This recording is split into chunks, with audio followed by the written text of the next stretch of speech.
Investigation day 1.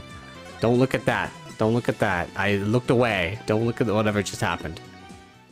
I looked away at the menu. It's gonna show the intro cutscene, right? Turnabout. Time traveler. Oh man, we're getting time travel in this shit. Let's go. Alright, let's see what this is about. I looked away, so I don't know how many days of trials there are. Probably gonna be 2 though. Never does 3. So much overboard with you. A time machine? Please take me back to that blissful moment. Oh no, she British.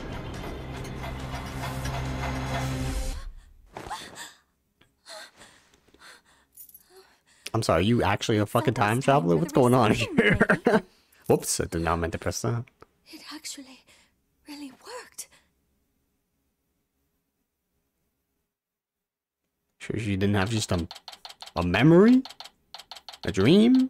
September 21st, 10:13 a.m. So yeah, it's been about 4 months. Yeah, about a couple months since Apollo is now gone. Crazy. The Right Anything Agency. Okay, let me make sure I've got this straight. When your magic panties appear, would you stop talking about the goddamn panties? I do a backflip into a handstand, then blow out the candle? She could do that. She's athletic. No, Adina, you've got it all wrong. You do a backflip through the ring of fire while holding the candle in your mouth. There's no way I'll ever be able to do that. Aren't you athletic? Sure you can. I believe in you, Adina. Trucy, what are you and Adina up to? Adina's agreed to be a part-time performer in my magic show. I couldn't say no to some extra cash, but I probably should have thought it through first. Now it's human cannibal this, guillotine that. It's only gonna have 9 lives, you know. You've made your bed, Adina. Now you're gonna lie in it. Wow. No, I'm too young to be taking out a life insurance policy already. Tragic. My name is Phoenix Wright. I'm the head of this law office. And since when did you become the head of this office, Daddy? He's always been. I mean, who exactly does all the cleaning, accounting, and scheduling around here, huh? You got me there, Trucy. I guess she is the head of it, too. It is the Right Anything Agency. This is Trucy Wright. She's my adopted daughter, and a magician. And I'm Adina Sykes, the Rising Star lawyer of the Right Anything Agency. Or rather, the Rising Star assistant to Trucy, you mean. If I don't get back to into the courtroom soon, I'm going to forget everything I've ever learned. Speaking of the courtroom, we haven't exactly had any clients lately, have we? Business is as slow as ever, huh, Nick? Who calls him Nick? Maya? Bet you made more money back when you played the piano. Oh my god, it's him! Oh, for fuck's sakes, I kinda guessed. No. Yo, long time no see. God damn it, Larry. Larry? Oh my god. What happened to you, buddy? Your fashion sense. Although I think you did become an artist, though, so that's good for you. I haven't seen you in years. What brings you here all of a sudden? Have you actually never met my daughter? Some big news, that's what. Oh, okay. It's the butts. Who's this guy, boss? Why does he look like a failure? This is Larry Butts. He's, well, let's just say he's an old friend of mine. So, Larry, what's so big that you had to come and tell me in person? There's somebody I want you to meet. Hey, you can come in now. Alright. Oh? How do you do? Hi? Is it my words exactly? Hi? That dress? Is that a wedding dress? Yes, it is. My name is Ellen Wyatt. I'm a domestic servant, a maid of the Sprocket household. Sprocket? As in Sprocket Aviation? Oh, okay. Yes, that's the one. Wow, Mr. Wright! Sprocket Aviation is a really big airline company. You've heard of Rainbow Airlines, right? The one they call RAL for short? Yeah, that does sound familiar. Well, it's run by Sprocket Aviation. I see. But what is the Sprocket family maid doing here in a wedding dress? So actually, you've decided to get married? Uh-huh. You what? I'm not so young anymore, you know? Damn it. Don't know how old he is now. Probably the same age around Phoenix. Well, in his mid-30s. I figured it's time to finally settle down. What? You're getting married? No way. I don't believe it. Besides, yeah, she's a very pretty lady. Why would someone as well put together as her choose someone as flaky as Larry? You're kidding, right? Jealous? I don't blame you. But green's really not your color, you know. Alright, Larry. Lay it on me. There we go. Larry Butts, 34. An old friend of mine and an inspiring picture book author. Well, he's a picture book author now. As we used to say, when something smells, it's usually the butts. Yeah. Oh yeah. Here. It's my badge. What do you show me your attorney's badge for? Wait, are you saying you want me to take up your badge and hit the courtroom? Absolutely not. With you as a defense, you're liable to bring the whole courthouse down, literally. All I want is one chance to defend someone in court. Objection! Oh God, never do it again. How's that? Pretty good, huh? Ready to let me borrow your badge now? You saw how awesome I am at pointing, right? I'm starting to think I'm a natural. I'm not lending you my badge, and that's fine. Besides, pointing isn't all that a lawyer does. Aw, pretty please, what do you got to lose? My reputation for one. I never should have shown him my badge. Never mind. That will teach you not to show your badge around, Nick. Anyway. You getting married? In all seriousness, Larry, are you really getting married? Not right away, but that's the plan. Why is she in a wedding dress now? We're gonna elope, see? Like, love on the run, I guess you could say. Isn't that right, Ellie? Ellie. What a nickname. You good? Ellen, if she is controlling you. Blink twice. Larry, I do believe there's been a major misunderstanding here. My heart already belongs to another. Ouch. Huh? Larry, did you even talk to this woman? I'm in love with Soren, not you. Say what? That's about what I thought. But, Ellie, baby, weren't you running away with me so we could get married?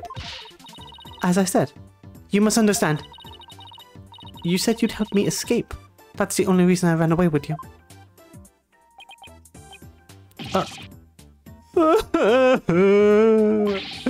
This is not happening. I even shook off the police for you. And for what? You're a wanted man? That's it. If we can't be together, my life is over. I'm gonna end it all. Wait, back up. Did you say you shook off the police? Did you bring him here? I'm gonna have to kick you out, man. Yes, we had to because we're lovers on the lam. Sorry, Miss Wyatt. But can you maybe fill me in on what's going on? To tell the truth, I'm being pursued by the police as a murder suspect. Murder? They think you killed somebody. I happened to find a dead body at my reception, so the suspicion fell on me. They had me confined in a separate room. And that's when Larry came along and helped me escape. Helped you escape? What do you think we do here? I'm sorry, but what? Larry. Oh, Nick. Me and Ellie were gonna elope. We were gonna put it all on the line for true love. But the police tried to stop us. So we had to scramble and shake them off. Where did it all go wrong? Oh my god. I feel a migraine coming on. Please help me. The police are sure to be intensifying their search. Look, it's even on TV. Oh? More news on the murder suspect as an unidentified man on the run from the police. A photo of the suspect, Miss Ellen Wyatt, has been just released by the police. Sources say that 21-year-old is suspected of clubbing the victim. Ouch. 25-year-old Dumas Gloomsbury. Dumas Gloomsbury, what a name. To death in the wedding reception hall after the banquet. The two fugitives are said to be highly agitated and dangerous. If you see them, you've got to be kidding me. Oh, brother. I guess this means we're technically harboring a pair of fugitives here, huh? Get the tea out, Trucy. Oh, Nick, what's I gotta do? At least dumped me hardcore. I'm the one who should be crying. Get the fuck out of my office. Wait, can we analyze everything? Oh, we can analyze everything. Well, this is all going on. Hang on, before we're taken away, might as well see what's been going on in the Right Ending Agency. I haven't played with this thing in a long time. Not that I could ever play with it to begin with. And considering all the complaints I get, I guess I'd better just continue not to play it. Damn, you get complaints about playing the piano? Probably badly. Maybe I should tidy this place up every once in a while. Still, I bet we're gonna use all this stuff sometime soon again anyway. So it's probably better just to leave things where they are. There's Apollo's jacket is still here. Apollo's jacket, Adina's notes, and Chusi's magic props. Not that I'm complaining, it's nice to know my friends and family are always close by. Even though Apollo's not even fucking here. But we're the only office in existence that uses magic props as furniture. At this rate, Tracy's props are gonna wind up taking up the whole office. I mean, they're already halfway there. Charlie looks as lush and green as ever. Thanks to Adina taking such good care of him. I guess I should pitch in every once in a while too, huh? He's just such a busy guy. Books. This office might look messy, but at least I keep all my client personal info safe under lock and key.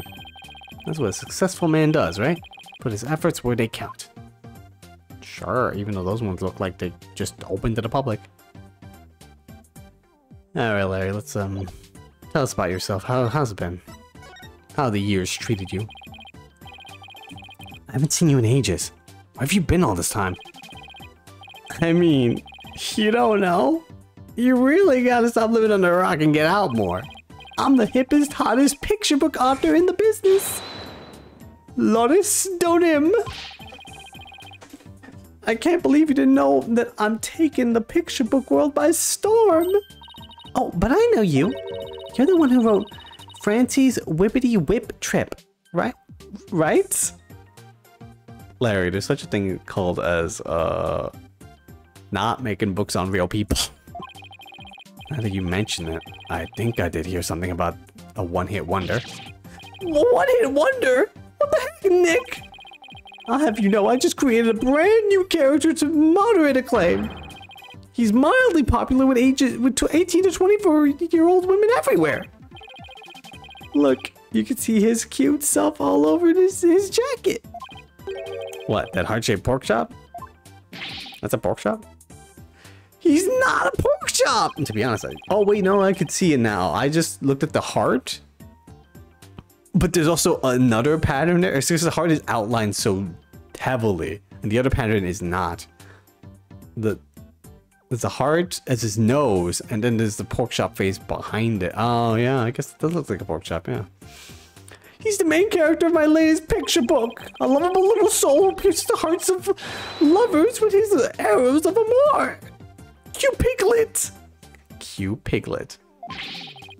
And you can see his adorable fellow make his debut in Cute Piglets and Lovey-Dovey Lark. In stores now. Are you sure? Because I've never seen that book in stores now or ever. Well, if you ever do see it, do me a favor and buy a copy or 10, will ya?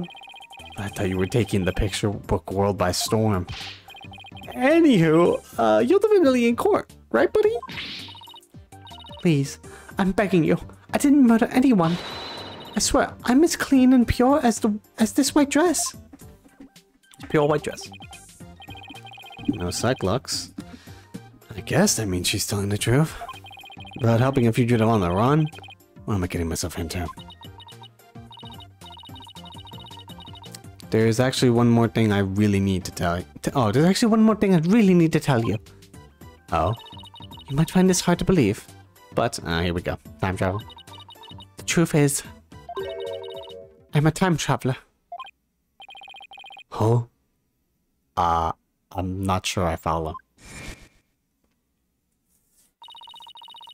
After the wedding reception, I was attacked. I was moments away from my death. But in that instant, I made a wish upon this pendant around my neck, and I went back in time to just before the reception started.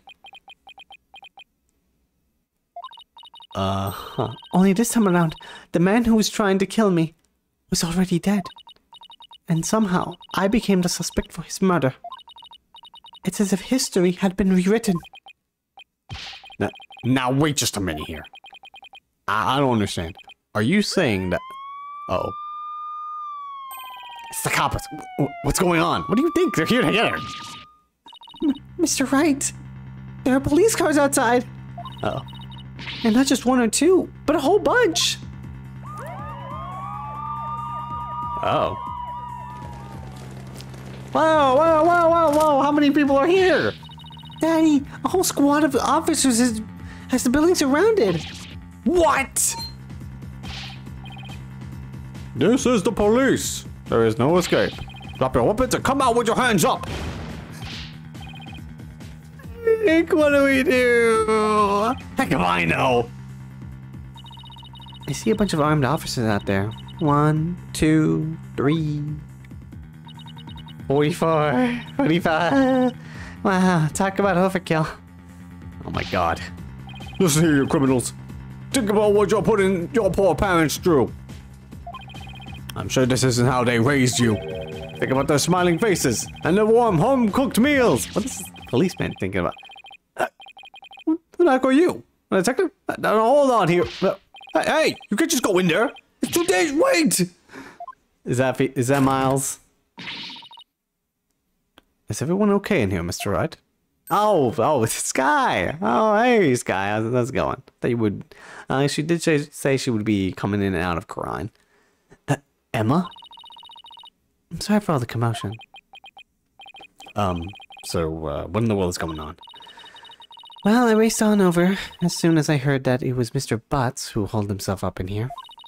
With the murder suspect after he made off with her. And the fleet of patrol cars. The police are being extra careful. Because apparently a certain somebody yelled out, "Stay back! I have a bomb!" God damn it, Larry! I'm sure you can guess who I'm talking about. Well, the police were being so persistent. I had to do something. So I tried bluffing. Don't call that a bluff. Don't bring my name into this. You know, like you do in court, Nick. I said don't bring my name into this. Please leave me out of this. Well, Mr. Wright, I'm bringing this young lady in for questioning. So if you want to talk with her, you'll have to do it down at the state detention center. Yeah, I know. I suppose I should thank you for your thoughtful gift of trouble and mayhem, Larry. Come on, Nick. We gotta get down to the detention center right away. Listen, Larry. I haven't even decided whether I'm going to take this case or not. But I know you will. 'Cause it's you. Guess I got no choice but to tag along and help then. What? And skip out on me? We've only just started practicing your repertoire, you know. Oof. Huh? Huh? You better stay in practice with Trucy, Adina. A promise is a promise, after all. That's cold, boss. You gotta get me out of this. I can't take it anymore. What about my mechanic, boss? You can't do therapy sessions without me. I think I can learn. Let's get practicing, Adina. Next up is some training for the water tank escape trick.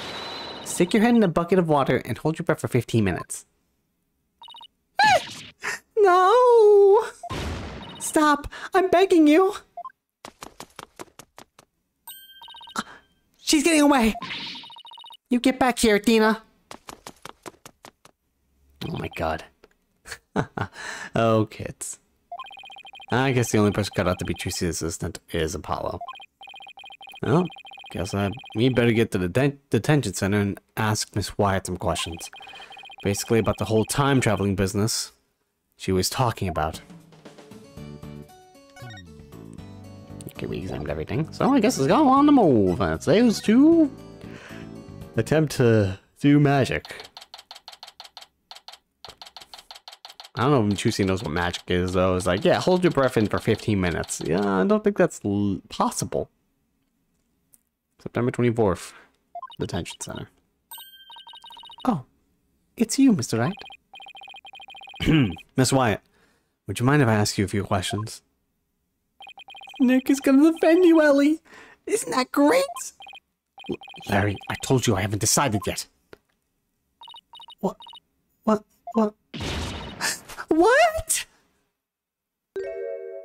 Are you okay?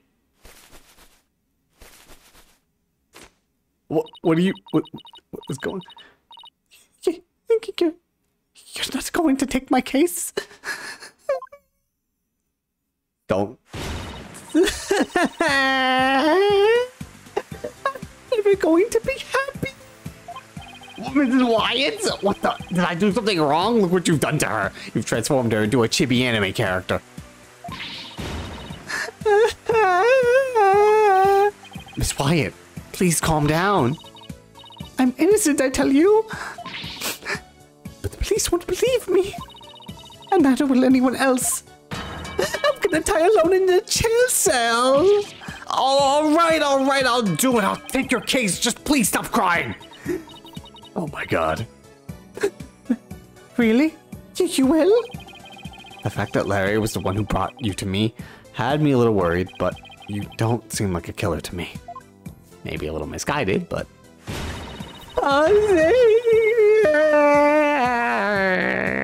Okay. Thanks, Nick. I knew you'd come true. Did I really have a choice? I guess not. In any case, it doesn't seem like Miss Wyatt killed anybody. Plus, it's not like I'm up to my ears in work at the moment. Miss Wyatt, Ellen, let's do this. Together. Thank you, Mr. Wright. There. It's gonna be okay. Now try to pull yourself together. Alright. Just give me a moment. Oh my gosh. You good? Just check up your makeup as well. Yeah, sure, go ahead. And okay, goodness. There you go. God, that seems like a lot of work to just get yourself dolled up. Maybe you don't need to do all that, but okay. I'm truly grateful for you taking on my defense, Mr. Wright.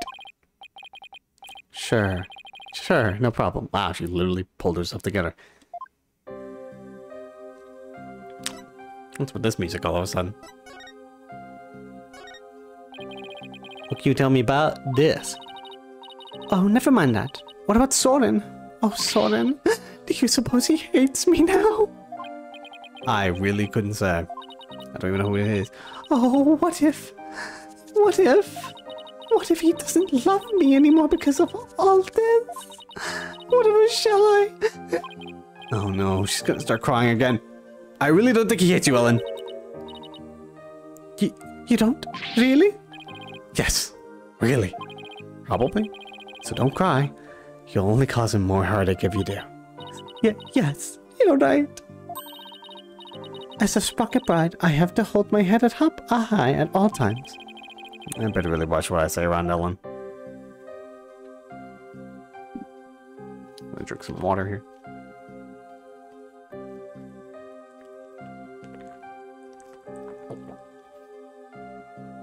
Oh my gosh. Yeah, this goes all over the place, goodness. Okay, let's talk. So suspicion of murder, huh? Ellen, please tell me everything you can about the incident. Alright. It happened after the wedding reception. I was attacked by Mr. Gloomsbury. Wasn't Gloomsbury the name of the victim in that news report? Maybe I should listen to what she has to say first, though, before I start asking questions. How dare that guy lay a hand on someone else's blushing bride? What a creep! Isn't that what you tried to do? That's rich coming from you. Do you have any idea why he'd attack you? No. No, but... But what? Well, to tell the truth, Mr. Gloomsbury didn't seem very happy about me getting married. Jeez, jealous much? What a loser! Larry, please. Mr. Gloomsbury had forced me onto the Vista deck and was going to push me off. Oh, wow. Oh, how frightening it all was. I was just about to lose my life on what should have been the happiest day of my life. So, that's why I made a wish upon this pendant. That pendant? Yes, it was a gift from my husband-to-be, Soren. He said it's a symptom of our love, a symbol of our love. And so you made a wish on it. Now, you may think what I'm about to say is very strange, but... I beg the pendant, please. Take me back to that blissful moment.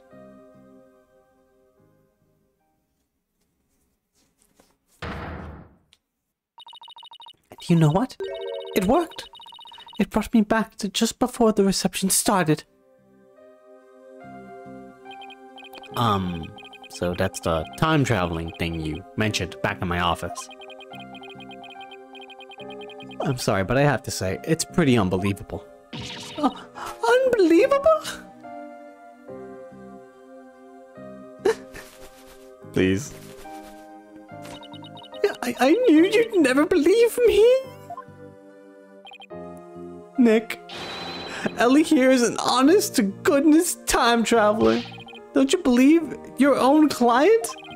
The magic of that pendant sent her back in time before the creep could kill her. Sure, Larry. Sure. You keep talking over there. I mean, you and her are just gonna try to discover what's wrong with her psychologically. But it's really true, I tell you. This pendant is an important part of the time machine Soren made. I begged it for help, and it really did send me back in time. Is she listening to herself? I'd even experienced the reception again, even though we'd already held it once before. And during it, everyone there acted as if nothing unusual was happening at all. Could you not cook while we're talking, please? What are you even cooking? This girl is fucking cooking while she's being arrested. Alright. So when and how did you come under suspicion for murder? Well, after the reception ended, the second reception, I went back to the reception hall and started cleaning up the place by myself. Hold on. Cleaning? Why were you cleaning your own wedding day? For my last task as a servant of the Sprocket household, I offered to take on the preparation and cleanup of the reception banquet. I see. That's a little messed up. I started to move one of the decorative lanterns in the room, but it was so heavy I lost control of it, causing it to topple over and break open. That's when I saw Mr. Gloomsbury's dead body inside the lantern. So you simply happened to be the first to discover the body, right? That's right. I just came across it by accident. But I became confused. I didn't know what to do. That's when some of my in-laws saw me and jumped to the conclusion that I had killed him. Goddamn. So this Gloomsbury guy tried to kill Ellen, but then wound up dead himself after Ellen traveled back in time? A time machine and a magic pendant. How could any of this be possible? Pendant worn by Ellen. It seems she received it from her fiancé. Were they pretending? Ellie, why don't you tell Nick about that other thing too? About that shadowy figure you saw when you were being attacked?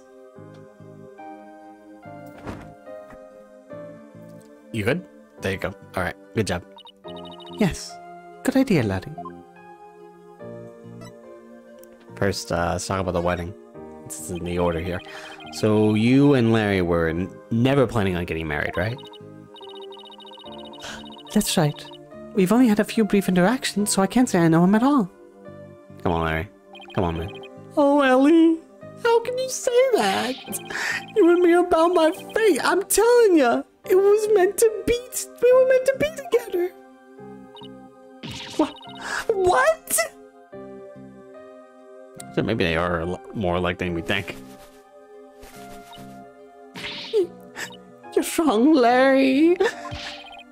I've never been so right, baby. It's as plain as the goatee on my chin. Larry, don't make me send you to timeout. Now, can you tell me about the groom, Ellen? What's he like?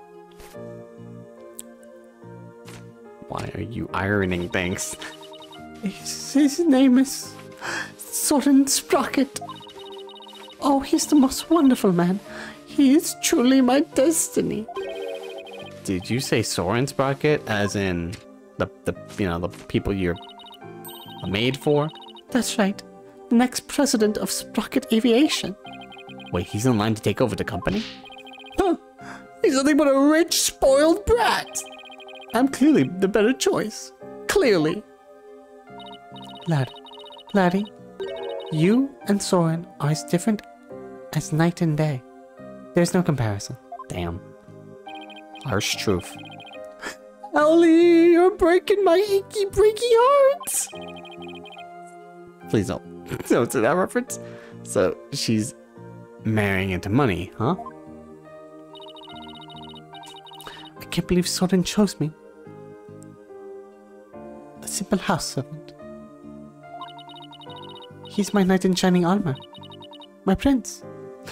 Oh, my Soren. Right. Shadowy figure. So what's the shadowy figure you saw, Ellen? It was when Mr. Gloomsbury was attacking me. Right after I made a wish upon this pendant, I started to pass out. But just then, just as I lost consciousness, I saw somebody strike Mr. Gloomsbury from behind. You did? Then that person must be the true culprit. Did you see who it was? Could have been Soren. I'm afraid not. Have you told anybody else about this? I told some of my in-laws, but nobody took me seriously. They said it was all just a dream. I can't exactly say I blame them. I mean, time travel? Larry, for my peace of mind, tell me that figure wasn't you. Of course it wasn't! Okay.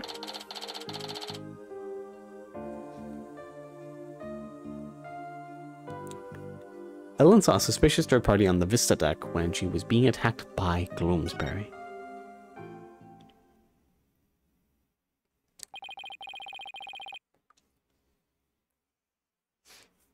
I guess I've asked her all I can for now. Spick and span. Spick and span.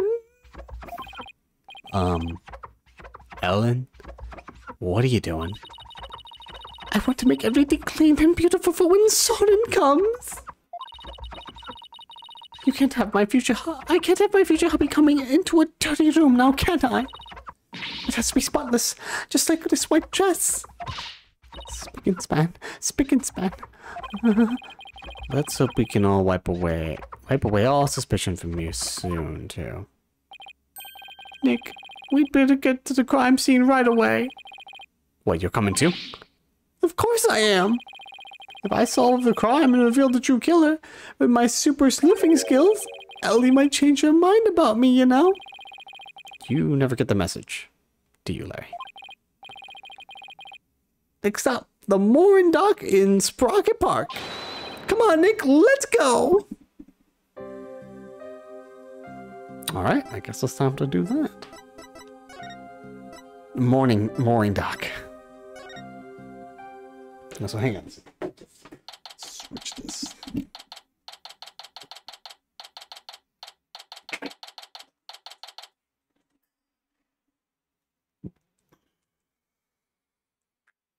Plug this in. Ooh, that's a big hot air balloon. So this is Sprocket Park, but where's the reception hall?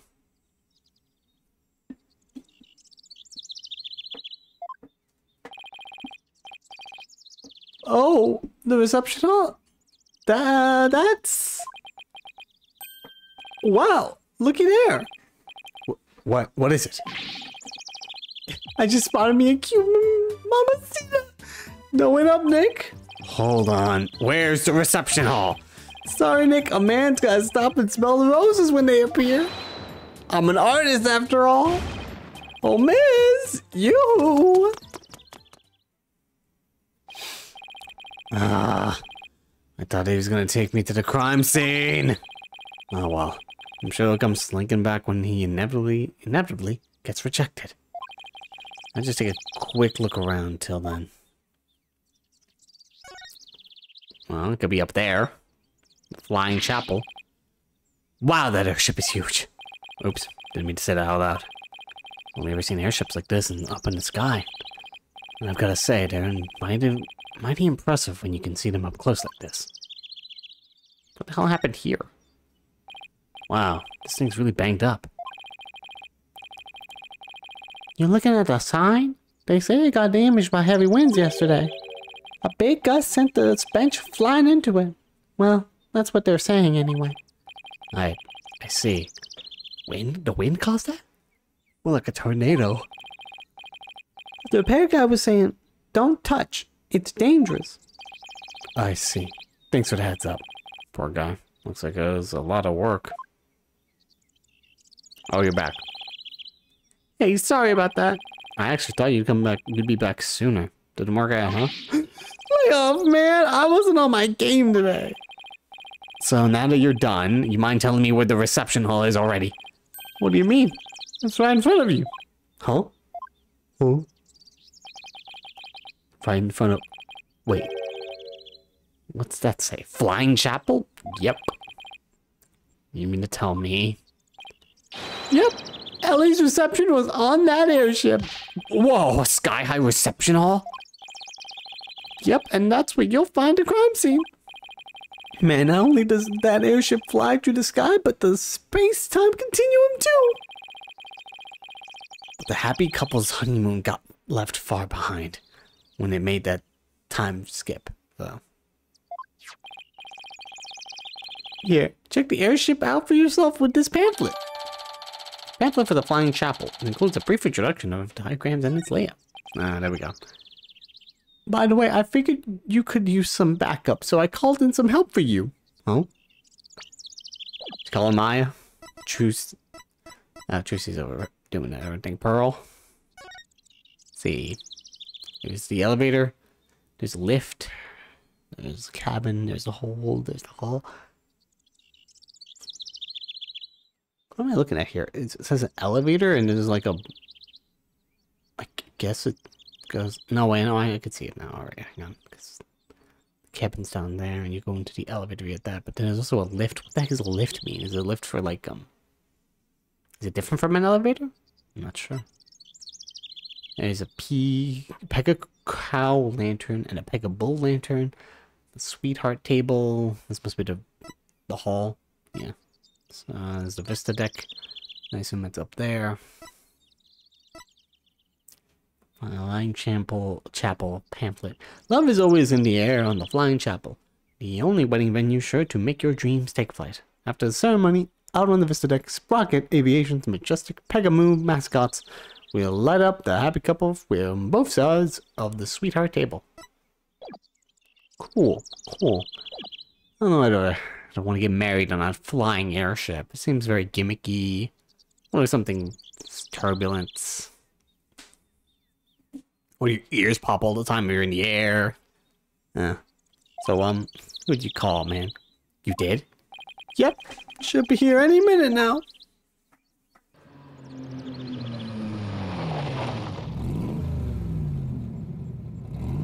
Who the hell is that? It's a Clavier? I doubt it. Like, is he... It's not a... That red sports car. Is it Miles? Larry, don't tell me you called. You know it, buddy? That just been well, right?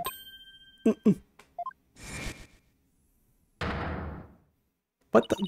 Surprise! Now a minute. That was pretty good, Mr. Edgeworth impression, right? Wasn't it? I was like, what? How do you have a red sports car? Hey, Maya, how's it going? Maya, what are you doing here? Larry called me up. He said something about it finally being time for him to tie the old knot. But that's funny.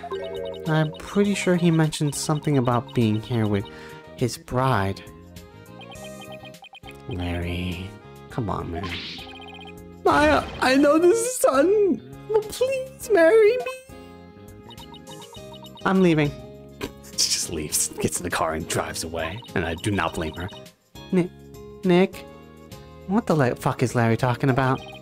He was dumped by his bride. Well, by his imaginary bride anyway. Wow. Poor Larry. That's a new low. Even for him. Yeah. But hey, imaginary girlfriends never hurt anyone, right? More power to him. Yeah. I'm not sure about that, but alright. This is my affair. She's been abroad for her training as a spirit medium. But now that her training is over, she's back home, here in the States. That's right. The new and improved Maya Fey is on the scene. Spirit and girl power at the ready. Fantastic. Look at you, Maya. All grown up and as cute as ever. Back away. Oh, you know what? I just realized something. If I ever got married, I'd miss out on all the fun. Out on all the fun of always meeting somebody new. Huh. I see you haven't changed a bit, Larry. Is that Miles? That's Miles. Hey, Miles, what up? Edgeworth. I figured that car belonged to you. No offense, Maya.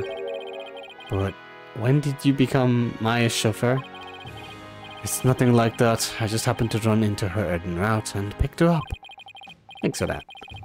And by run into her, I mean she jumped out in front of my car. I nearly ran her down. Oh, God. Hi. Taxi! Oh, my God. This is Miles Edgeworth. He's a friend of mine. Yeah, that's what they call it. And the district chief's prosecutor. I heard he's been busy lately. So, what brings you here? Wait, don't tell me Larry called you up too. He did. However, I have business of my own here at the crime scene. Business? What kind of business? Please tell me you're the prosecutor. Please. Just so you know, Mr. Wright. Just so you know, Wright. I am the lead prosecutor on this case. Let's fucking go! What? You? Yes. It appears we'll be standing on opposite ends of the battlefield this time around. So I'll be up against Edgeworth tomorrow. But I don't get it, Edgeworth. What about this case warrants the personal attention of the district's chief prosecutor? It's a bit complicated, to say the least. In what way? The groom is a member of the Sprockets, a family with immense influence. If his bride were to stand trial in court, it would sully the Sprocket name. So they tried to apply some pressure on the prosecutor's office. Pressure to settle it amicably. Pressure to settle it amicably, right? Why can't I say that word? Amicably. Oh. What do you mean, settle it amicably? Oh, how can you say that, Maya? Damn it. It means that they're trying to sweep this whole thing under the rug. Wow. Sprocket Aviation really has that much clout? Yes, they have especially strong ties in both the political and judicial worlds. To the point where no one dares to oppose them. Don't tell me that includes you. Don't be ridiculous, right? It's quite the opposite. The prosecutor's office is filled with cowards, as I found out. Every last one of my subordinates was loathed to prosecute a sprocket. So that's why you decided to take on the case yourself, right? That's right. I will personally see to it that justice is served. I always prosecute to the utmost of my abilities, regardless of who I'm up against. But that is a part of my creed. Nothing and no one can sway me from that. Not even the almighty sprockets. And the almighty Phoenix, right? Right! If they think they can use their influence to bend the truth, they have another thing coming. You know, I almost feel sorry for them. They were only trying to protect their interests. But all they got instead was you. Edgy, come on, man. How can you prosecute my poor sweet Ellie? What kind of heartless jerk are you? Glasses. Huh. I'm simply doing my job. And I'm warning you, right? I won't hold back. Not for you or anyone else. Thanks for the warning, your righteousness. Edgeworth, how it go? How you doing, buddy? So, how's it going, Mr. Chief Prosecutor? Busy as always, I presume? Of course, unlike somebody who has too few clients and too much time on his hands. Huh. I guess that explains why your brow is more furrowed than the last time I saw you. Maybe you should learn to relax a little, Edgeworth. Must try, right? But as always, I have no intention of showing anyone any mercy, including you. Especially you. As flexible as ever, I see. Oh, as inflexible as ever, I see. I was thinking of something else. Besides, I think I've mellowed out a bit with age. So if anything, those furrows should have smoothed out a little as well. Honestly, Edgeworth, are you really that blind to yourself? Excuse me? He's really self-conscious about those lines, isn't he? Edgeworth, about this incident. Don't forget, right? I'm the prosecutor for this case. It'll remind you that I'm not in the habit of sharing information with my adversaries. No! I guess we are adversaries. For now. And you, Larry? Me? I'd like you to come with me. Yeah, ain't you know, on the fucking run? You have a lot to answer for after that little stunt you pulled with the suspect. Mr. I have a bomb. But Edgy, we're all pals, aren't we? Personal appeals won't work on me, Larry. Now come along. Nick, help me out of here. Sorry, can't. I only take clients I trust. There he goes. Bye-bye. Can he really just drive that here, by the way? Did he just drove into, like, a park? Well, my guess for you to help me out. Just like old times. And we're against Edgeworth. Just like old times. Larry's there. Just like sometimes. Is it just me, or is Mr. Edgeworth as relentless as ever? Yeah, I guess some things never change. So much for mellowing out. Well, Nick, we better hop to it too. Up to what? Investigating the crime scene, of course. What else? It's been a long time since you and I teamed up like this. This is gonna be fun. Let's go. Fun, huh? It has been a long time, though, since we were last together like this. Alright. To the crime scene, then. Let's go, Watson. Yeah, and away we go. Look at my badge. Your attorney's badge looks so nice and shiny on your lapel. It's so cool, like a mark of a true hero. If I can be a hero to my clients, that's good enough for me. In that case, I'll be the commander that controls the hero from the behind the scenes. Wait, are you saying you've been manipulating me all this time? Go, Robo-Right, to the crime scene. I guess that makes me a Robo-Lawyer.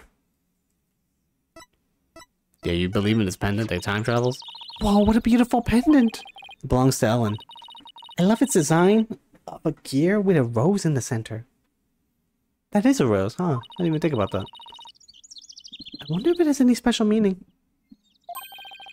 May the gears of our love keep on turning. Or something like that, maybe. Do you think their love will get in gear once we solve this case? I sure hope so. Alright. To the reception hall.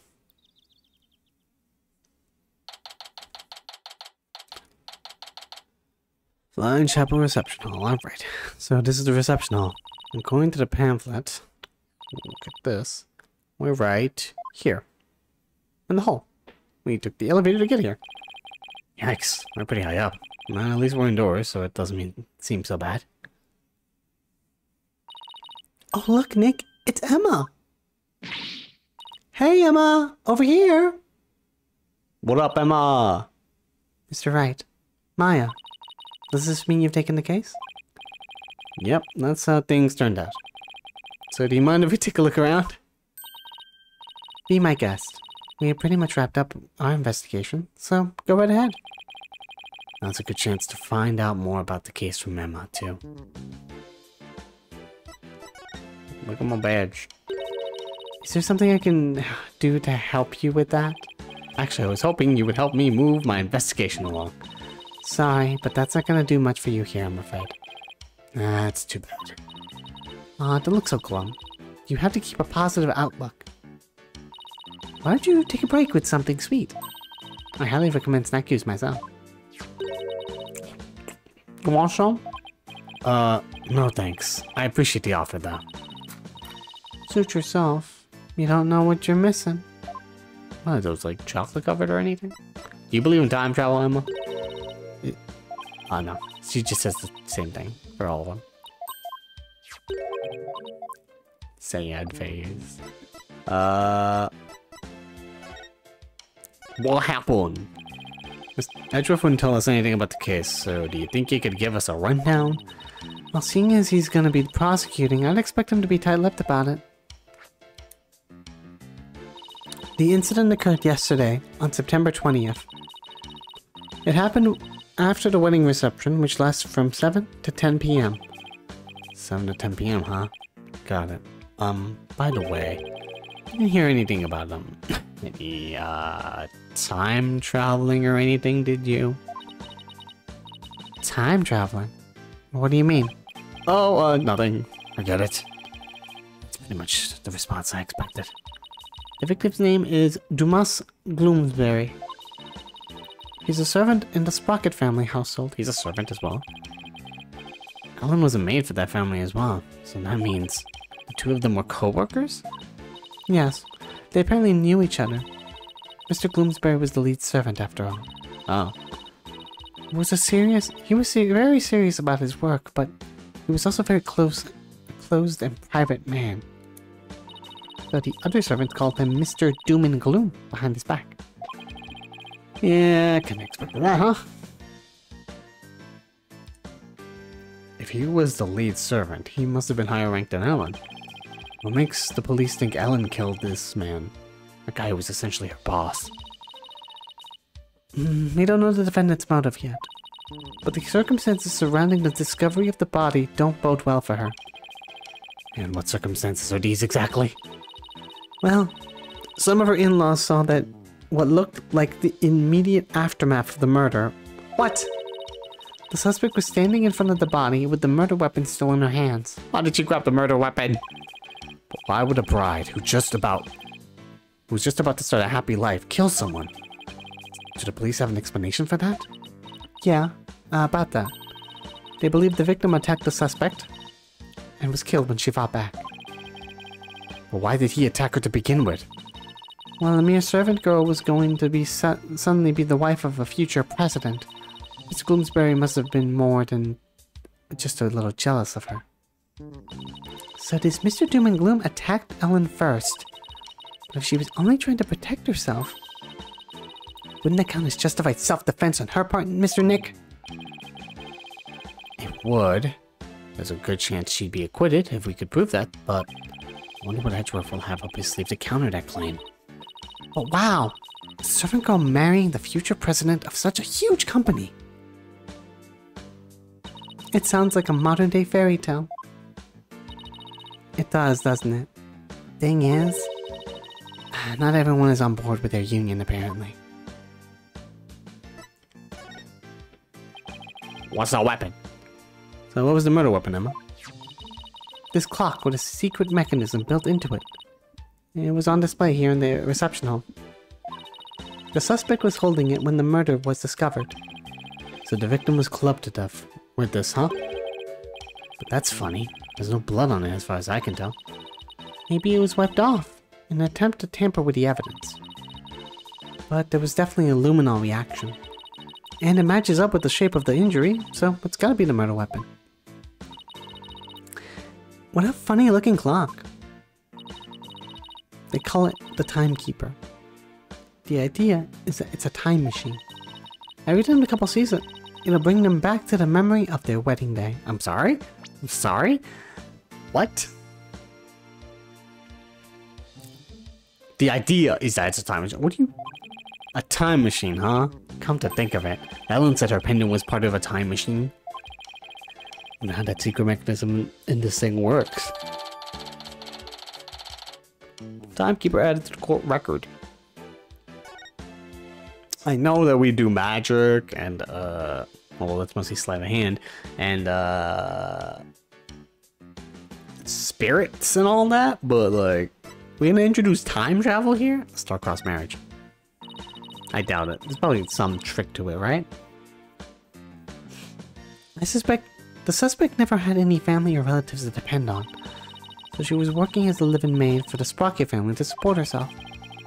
So a maid with no family or fortune was set to marry the president's son, huh? I guess it's not surprising that ruffled a feather or two. Yes, apparently the groom's parents and all of his other relatives were strongly opposed. Yeah.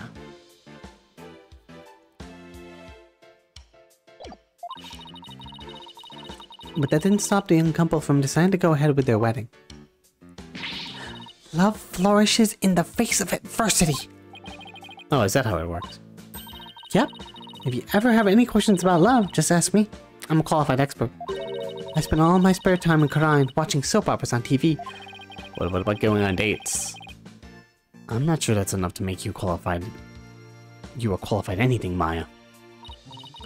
Oh, by the way, I heard the suspect faced her fair share of harassment too.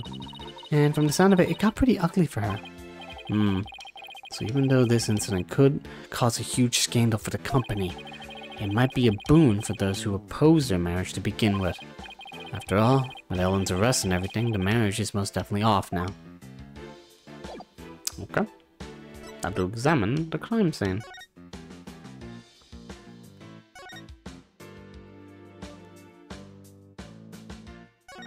It's all back here. This is the sweetheart table where the bride and groom sit, where they gorge themselves on a wedding feast, you mean? I'd be too nervous to eat in front of a bunch of guests like this, though. They say newlyweds are usually really busy during the reception, you know. They have to greet and talk with the guests that came to give their blessings. They don't actually get all that much time to enjoy the dinner. Aw, I wouldn't be able to stand that. I can't imagine having a huge feast right in front of me and not being able to eat it. I'd say brides tend to have an especially hard time because of their wedding dresses. With those tight corsets squeezing their voice, they can barely eat a bite. Really? That sounds like the wedding receptions are absolute torture. Yeah. I guess food still wins out over romance in Maya's book. Can't you have both food and romance? Let's just eat and be like, yeah, we're in love with each other, woo. So that's the Vista deck out there. I bet the view is amazing. But I guess it must also kind of freak you out, huh, Nick?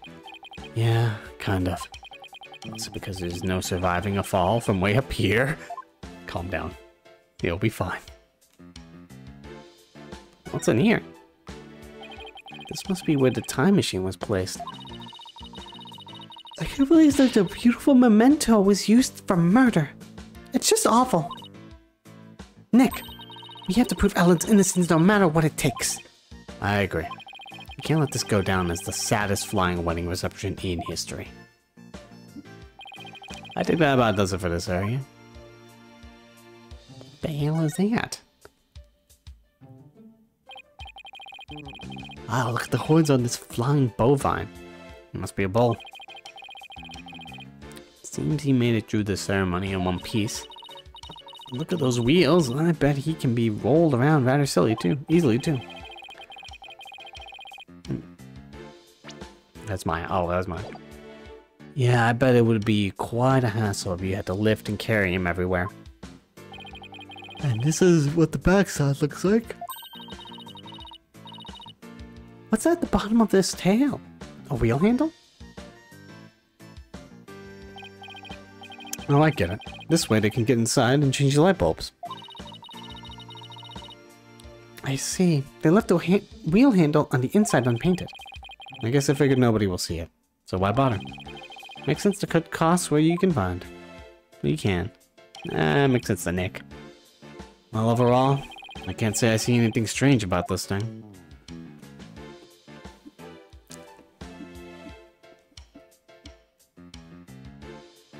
The hell is that?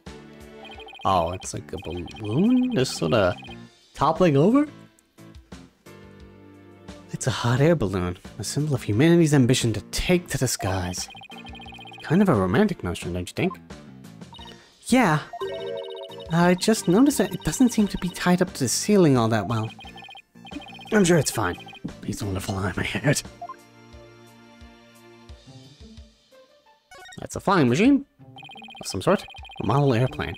The perfect decoration for an airline company wedding. And a propeller plane like this lends the room a great old-timey feel. Oh, I'd love to see the Steel Samurai flying a plane like this. Can you picture it? The Steel Samurai zipping through the clouds over near old Tokyo? If Rocket Aviation becomes a sponsor of the show, I could see it happening. When I think of that, I think I'll go suggest the idea to them later. But please, at least wait until after the trial is over.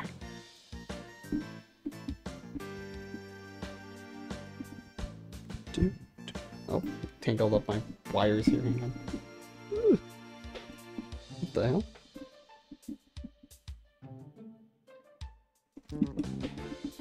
How did that happen? What the fuck?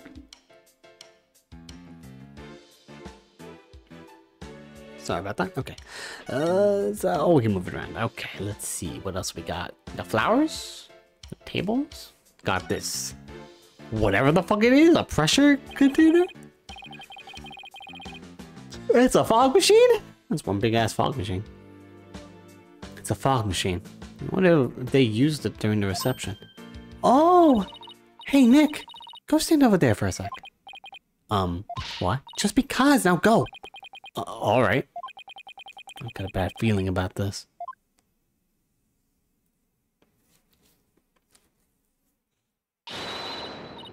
Fogmaster 9000!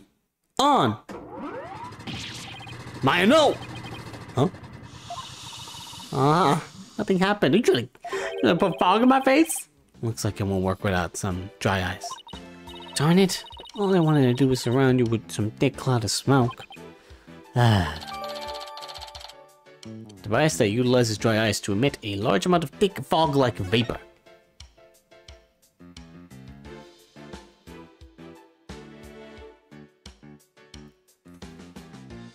I'm surprised you just went along with it. It's like, oh yeah, I'm gonna go under the thing while Maya's near the machine, ready to turn it on. I wonder what this partition is for. Imagine people like the reception staff or entertainers use it. Probably wait behind it when they're on standby. I see. With a partition this size, I bet they could even fit an elephant back there. What? No, an elephant's way bigger than that. Not that anyone sane would.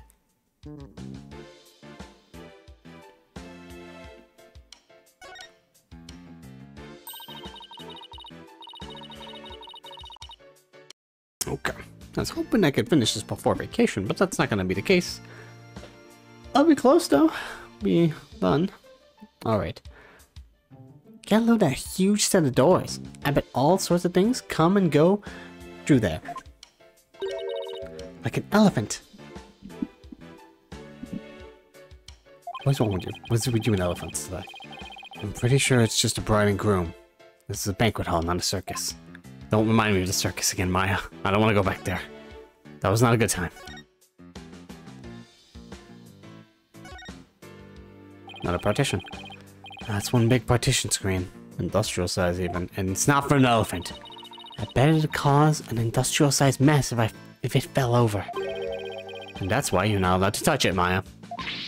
What? Then who's gonna test how stable it is? Oh.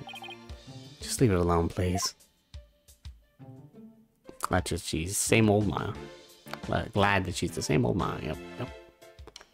What the heck? Is that another fog machine? Got more of these? It's a fog machine for the reception. Pretty cool, huh? Don't you dare touch it! Spoil sport. That's because I know how you operate. Was this a book? Is it a diary? No, it's a wallet. It looks like... Oh my god, it's fucking Larry's wallet. It's just a silhouette. It looks like a business card wallet. I wonder whose it is. That face looks awfully familiar. Yes. Yes, it does. Yes, I'll bring it to him later.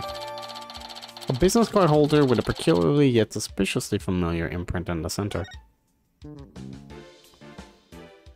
I like how this is evidence. I wonder how that's going to come into play. You may never know.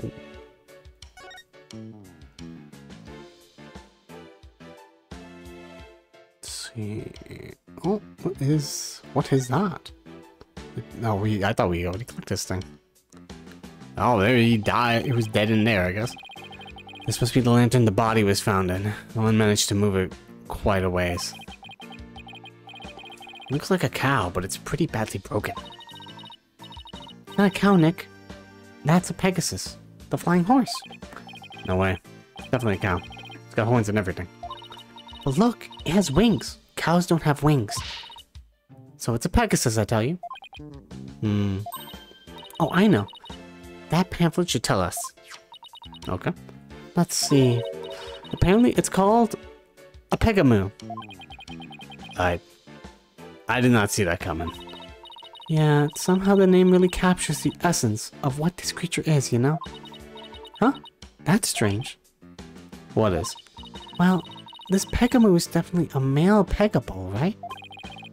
Yeah, I'd say so. What's with the horns and all? Okay, well, that Pegamoo over there is also a Pegable. But take a look at the pamphlet. Peg a cow, peg a bull. This says peg a cow, not peg a moo. See, the one on the right says peg a bull, but the other one says peg a cow. Female pegamoo. What? Why is it? What was the difference between a cow and a moo? Gender? Huh? Right? The pamphlet goes on to say that they have pegamoos for the happy couple.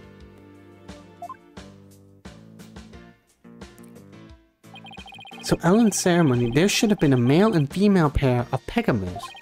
But for some reason, there are two males here.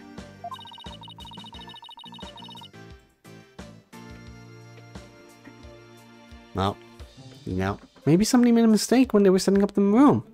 Or, the more logical answer is Happy Pride Month, everybody. It's hard to believe a fancy place like this would make that kind of blunder, though.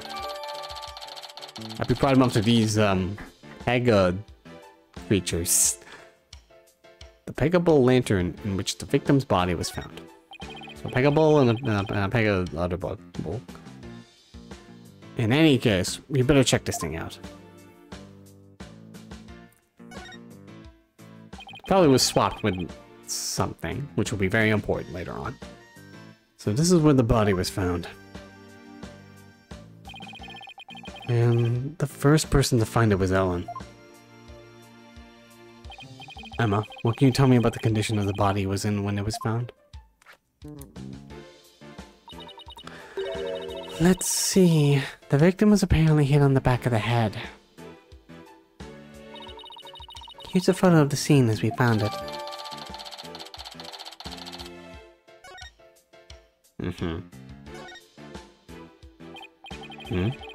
What do you think this is, Maya? It looks like a flower petal to me. What an unusual shape for a flower petal. Do you suppose it's from one of the flowers here in the reception hall? No, I don't see a single flower like this in any of my tables. At the table of the tables. Yeah, any of the tables. Goodness. I wonder where it came from.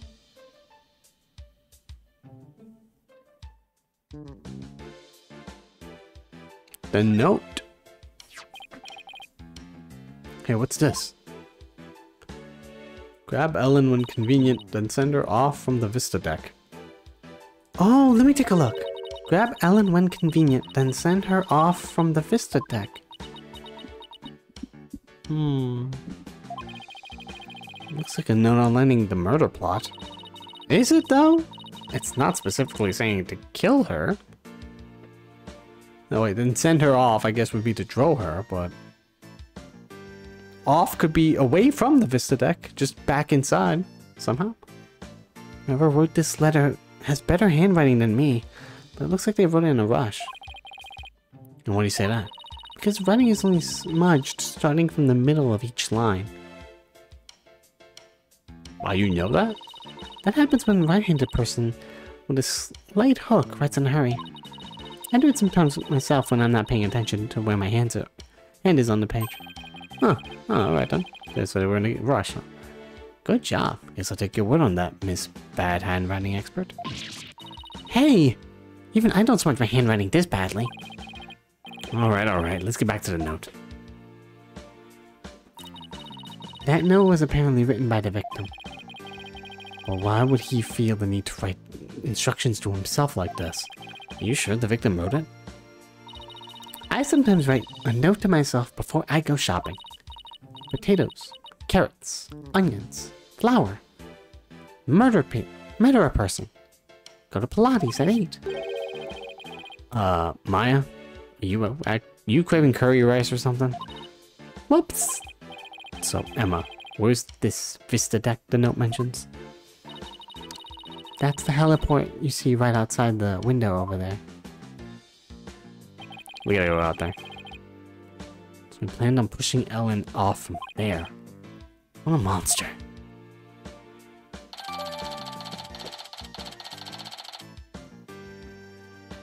Bloomsbury note. Yeah, we could definitely, you know, argue self-defense.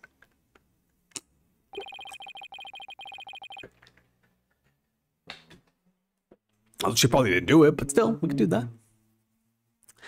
Well, I guess that just about does it for the crime scene. Hey, Nick. I want to see the rest of the airship. You might as well since we're here. True. You might even run into some of the other people involved in the case. Like the groom? Question mark? You look like you were on the cover, so I assume.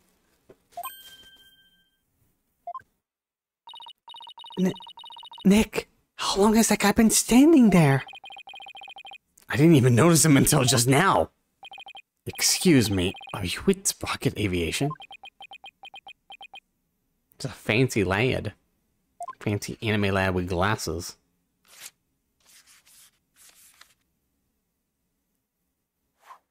Did you write the note? Huh? Oh. Nick, he wrote something on the paper airplane. I guess we're supposed to read it then? Let's see here. Get out, intruders. Well, that was a rather cold welcome. It's very mean, sir. We were invited here. Mr. Wright, Maya, meet the lone son of the president of Sprocket Aviation, Soren Sprocket. Us, we're your wife-to-be's lawyers. No, a lawyer and assistant. Or to put it another way, the future president of Sprocket Aviation. So he's Ellen's fiance.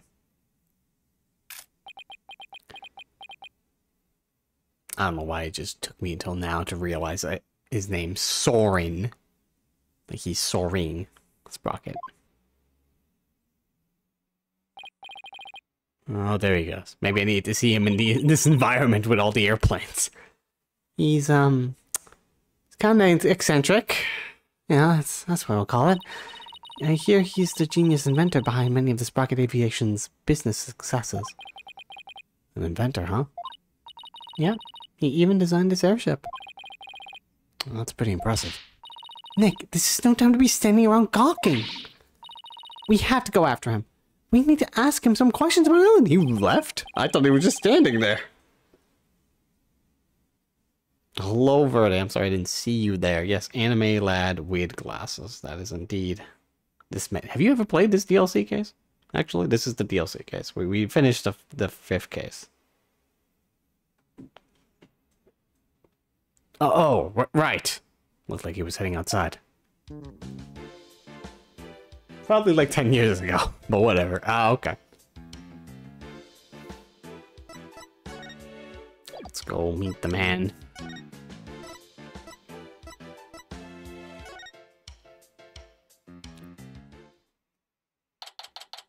We got so many old faces. Larry was here, and then he got arrested because he tried to have a bomb in against the police, you know? Just Larry things. There he is. Excuse me, could we talk to you? Excuse me? Do you mind if I ask what you're doing? He's just fucking flying that thing. It's a nice toy. Pretty cool.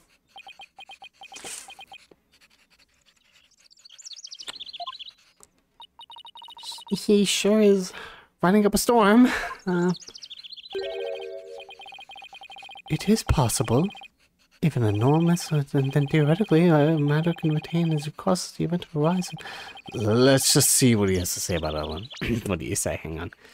By the way, that went by auto. Sometimes text goes auto, and I cannot read that fast.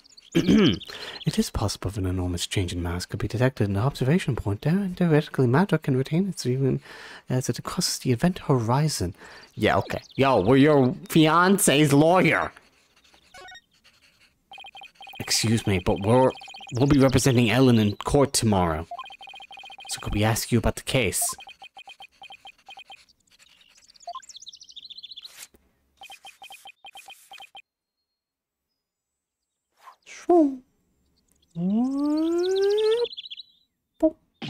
Ow! Dude, it was the slowest moving airplane, Phoenix. Why didn't you dodge it? Or catch it? What the? Not interested. Not interested? How could you say something like that? And with that much writing. How long did it take you to write that, my dude? This is about your fiance. She's under arrest, you know. The diameter of the airship is approximately 80 feet. The amount of energy necessary to move matter comprised of that amount of mass is he's off in his own little world. I can't believe he said he was not interested in talking about his own bride's arrest. We'll just have to talk on his level, then. With something he might be interested in.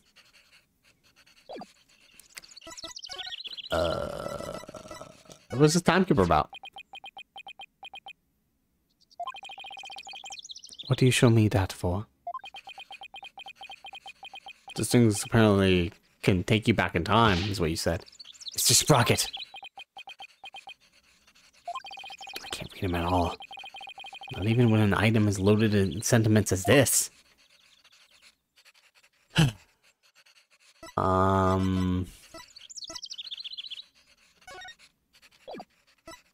Ellen's pendant. Could you take a look at this? Is that Ellen's? Ellen told us that she traveled through time during the incident. She said it happened after she made a wish on this pendant. You mean to say you two are Ellen's lawyers? That's what we've been saying! Yes, I just told you that a minute ago! Sorry, I was lost in thought. He wasn't even listening? Oh boy. He's not at all what I expected based on Ellen's gushing testimonial anyway. Let's talk about Ellen. Please focus. We'd like to ask you about Ellen's case, if you don't mind. Please use words! I don't know a thing about it. So why don't you go ask the police? In other words, not interested. This guy's the worst. I feel sorry for poor Ellen. In that case, can I ask you about how Ellen traveled through time? Go on. Oh my god, he's interested in the time travel. Yes, that got your attention. So, is time travel even possible? Yes, it is possible, if you believe. Alrighty then. At the same time, it is also impossible. The pendant I gave Ellen is not supposed to operate as a time machine by itself. What do you mean? The timekeeper, that clock we had displayed in the reception hall, that is the body of the time machine. The pendant is simply a part. That clock was the murder weapon, wasn't it? But it's a time machine too. That's what he wants to believe. Ellen experienced it. What Ellen experienced is akin to traveling down a road by car key. Physically and metaphysically, it should be impossible. Unless maybe the quantum system inside somehow accidentally interfered with the natural flow of the fourth dimension. We're losing him again. Maybe we better ask him some more about the time machine. So, you've been researching time travel, have you? Moving through the space-time continuum would be a man's ultimate means of travel. Time travel is a mode of transportation? Since the dawn of time, man has developed multifarious methods of transportation. Horses, steam engine, gas engines, airplanes, spaceships. But they are all fundamentally similar in that they constitute three-dimensional movement. Travel through the space-time continuum would shift mankind into a new paradigm. I don't know why, Nick, but I'm getting awfully sleepy all of a sudden. You didn't pay attention in science class, Maya. For generations, rocket aviation has advanced the development of transportation. Therefore, it's only natural I would research time travel as man's next great leap. Oh, is he done? So, what exactly does all this stuff he was saying mean, Nick? Well, basically, it's like taking a hamburger joint and adding a drive-thru to it, I guess. How the fuck is that your analogy? Oh, I get it. It's the same burger, but with a quicker and more efficient delivery system. What Swan really wants to do is launch humanity into the future. What's wrong with you? Launch, not lunch. You're gonna get me hungry. And I already ate like an hour ago. Do you believe that time travel is possible? Actually, like 2 hours ago, but whatever. It only becomes truly possible when man stops daring to believe. Besides, time travelers do exist, you know. But you wouldn't understand. Do you hear that, Nick? Time travelers really do exist. Yeah, there's a documentary about it, you know. It's called Back to the Future. I love that. Love that documentary. You know, it's in 3 parts. All I know is Soren isn't the easiest guy to wrap your head around. Oh, I don't know. I kind of like the way he talks. It's full of hope. For the future. He's more passionate than I thought too. When it comes to inventions anyway. Yeah, his apparent lack of concern for Ellen is troubling though. It's a little,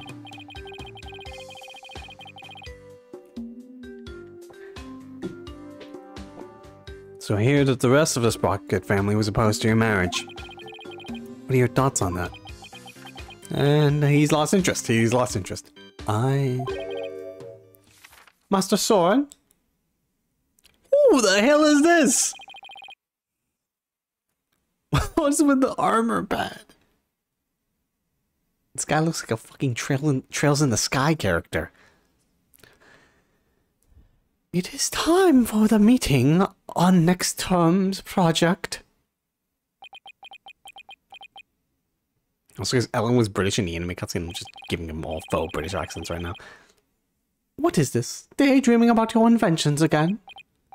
Tut tut, you are the future president. You must consider the business side too. Oh my god, what the fuck? trails in the sky. I don't know. There's also flying machines, and I remember the small bit that I played. There was like a flying machine that looks like he's ready to put orbments on that thing. It is I. I found Soren. Send the car over at once. I'm not interested. Oh, Master Soren. You do give me quite the headache at times. In any case, your attendant is waiting. Please, go to him now. Ellipses. Excuse me, but who are you? And are you the murderer? The real one? It's possible. Oh, what are my manners? My name is Pierce Nicody. Nicody? Pierce Nicody. Can't tell the pun with that one. Please, call me Pierce. I am the Sprocket family butler. Nick! A butler! I didn't know they actually still existed. I thought they were just on TV and stuff. You know, that's actually fair. I don't know, sure if butlers are really a thing. Though I'm not rich, so I would know. And who might you be, if you don't mind me asking? Oh, I'm Phoenix Wright, Ellen Wyatt's lawyer.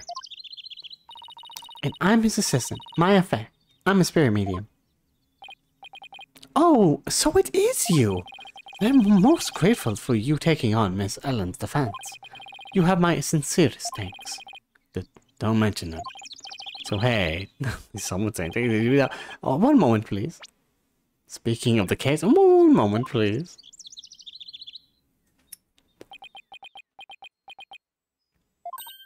Wow, what a beautiful pocket watch. Oh, this? It's just a bit of a good luck charm. That's one expensive good luck charm. But I guess it makes sense, knowing time is pretty important in his line of work. So I guess that pocket watch is as important to him as my attorney's badge is to me. There is a little time before I must attend to Master Soren again. When I come to Sprocket Manor. Oh, we get to go to a fancy place, huh? Huh? You mean to Soren's house? As a token of appreciation for taking on Miss Ellen's defense, I would like to serve you some delicious tea and refreshments. Oh boy, Nick, a fancy high society tea party with high-class snacks and everything. And what about the investigation? Are you kidding? What better place to investigate next than Soren's house? Oh no, do you really think his house is going to give us any new leads? Oh, give us some suspects. Of course it will. I say we take the butler up on his kind offer and go to Soren's place. Alright, you win. Very good. To Sprocket Manor then. To the foyer. Oh god, it's only the foyer? How many rooms are we gonna go into this thing? Oh, look at all these people here. That guy's messing with a camera. That lady's drinking tea all alone. Now I feel like I just stepped into the human echo or whatever the fuck. Wow, this place does not disappoint. Ooh, I'm so excited. Whoa, slow down, Maya. The mansion isn't going anywhere. Now then, we won't have to worry about anyone untoward eavesdropping here. I take it you wanted to ask me some questions. Huh? Yeah, I mean, I guess. That's why you invited us here? I'm sorry to have tricked you like this, but this is a murder after all. I couldn't talk openly about it in public, and risk sullying the Sprocket family's reputation. Aww, and I was really looking forward to those fancy snacks too. There, Maya. Don't cry. Space Guy's one shrewd man. I mean, I guess we can ask him the questions, though. I was gonna just continuously change the subject every time we asked him something. Hey, Nick. Look at that cute vintage radio. Radio? Oh, that thing under the stuffed bull's head. I'm gonna take a closer look.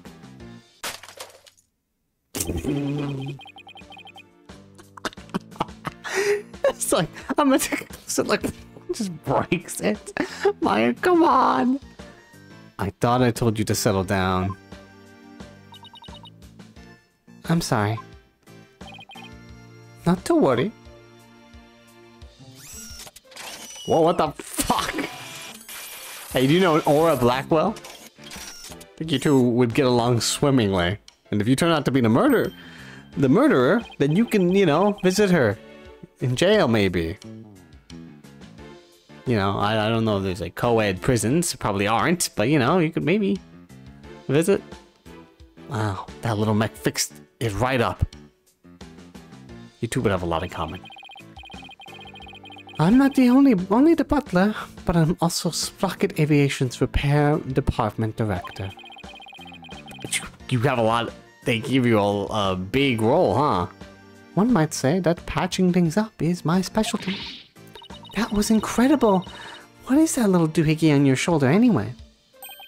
It's my fixer-upper, soldier mech, or FXR-UPR.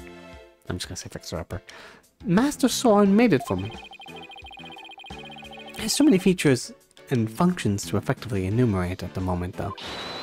That's so cool! I wish I had one of those. Fixing things up is a simple matter, but fixing people is a different matter. Even a skilled physician can't bring back the dead. Oh, but forgive me. I seem to have gotten sidetracked. He must be in shock over Mr. Gloomsbury's death. Still, I need to ask him more questions about I need to ask him some questions about the case. I should take a look around and see what I can find out while I'm here too. The incident. About the incident Miss Ellen was arrested for. Do you think she did it? Well, I can't prove it yet, but no. I don't think she could have done it. I guess you could call it a gut feeling. And you know, my Makatamas and all that. I see. I guess we have different opinions then. Do we now? The prosecution says that when Gloomsbury attacked Miss Ellen, she fought back and ended up killing him. I agree with his perspective. Or rather, that is the consensus of the entire Sprocket family. Even so, I heard an interesting story from Chief Prosecutor Edgeworth. I heard that the Sprocket family had tried to pressure the prosecutor's office into burying this case.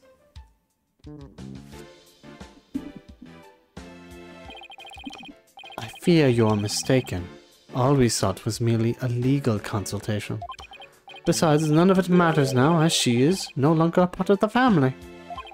Fortunately for us, they had yet to get their marriage license before holding the banquet. So basically, once they realized they couldn't sway the prosecution, they cut her loose. Dicks.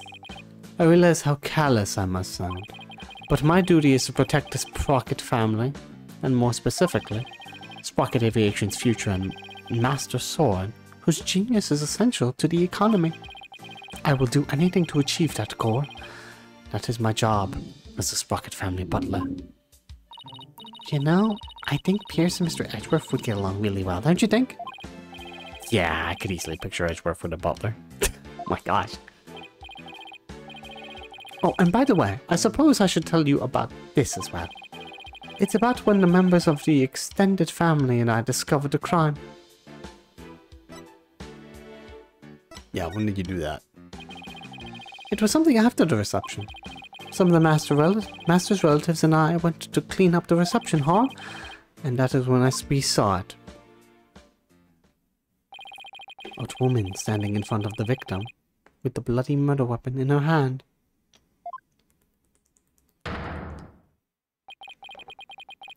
It was none other than Miss Ellen. Oof.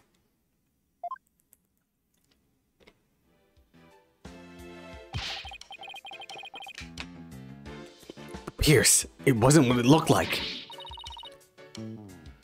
That's right. She just happened to find the body.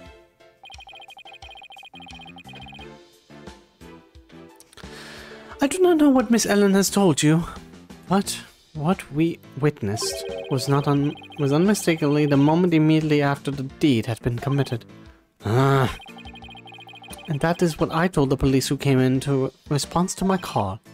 I see. So Pierce was the one who reported it to the police, huh? Okay. Time jump. Did Ellen say anything to you about traveling through time?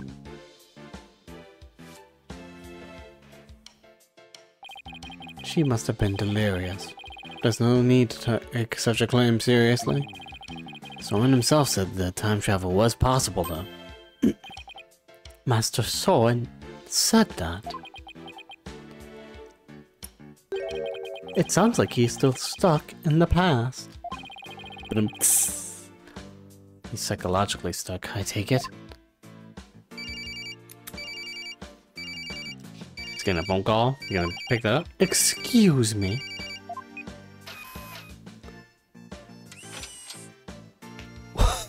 Alright then, you know phones exist, right? What is it? I see. I believe I told you that the madman will be having milk... Oh, the madman? Madam? Jeez, what's wrong with me? Madam will be having milk tea. Still, have lemon slices at the ready, just in case. You must not disappoint her, understand? You sure are busy. All in a day's work. Still, we really do need Master Soren to start focusing on the business side of things, too. Could you tell us about that thing you mentioned about Soren's past? There is something in Master Soren's past that he wishes he could change. Please forgive me, this isn't something I should be sharing with strangers. I really want to know what Soren's still hung up on. Hey, can we move around the place, or... What day? Oh, are these pictures of the wedding reception? Yes, I took them with my trusty camera here. Do you mind if we take a look at that photo? Be my guest, take as long as the look as you would like. Fog machine. She's very serious.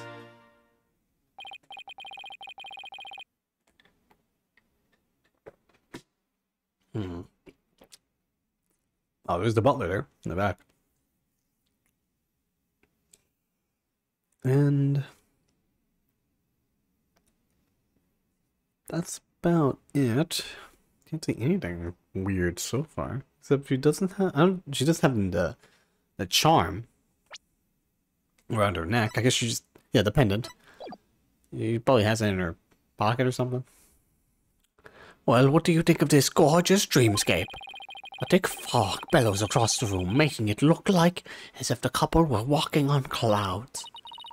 Wow, look at how beautiful Ellen is here. She looks a little nervous though.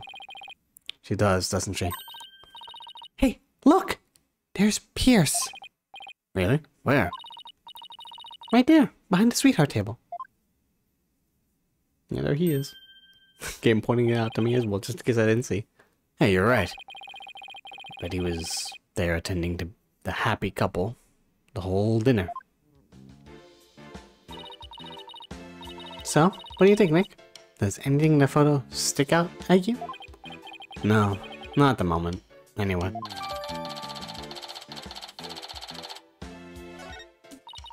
Hey, Nick, if Ellen really did travel back in time, do you think this photo is of the second reception? You know?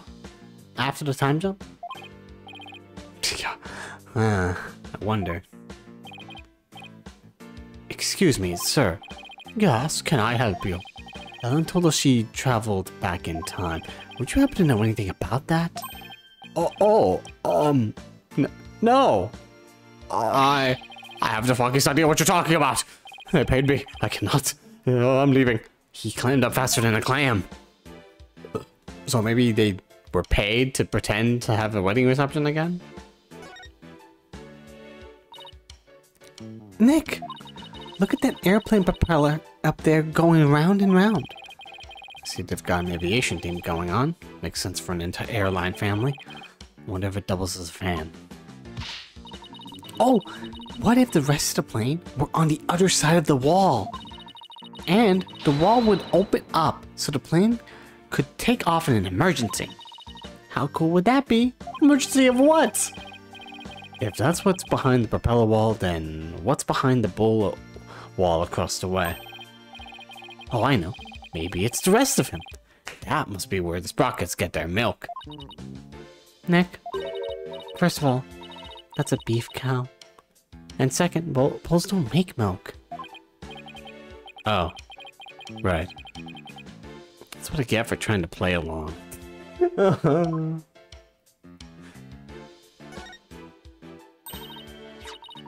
Hey, Nick. Now, here's a real lady.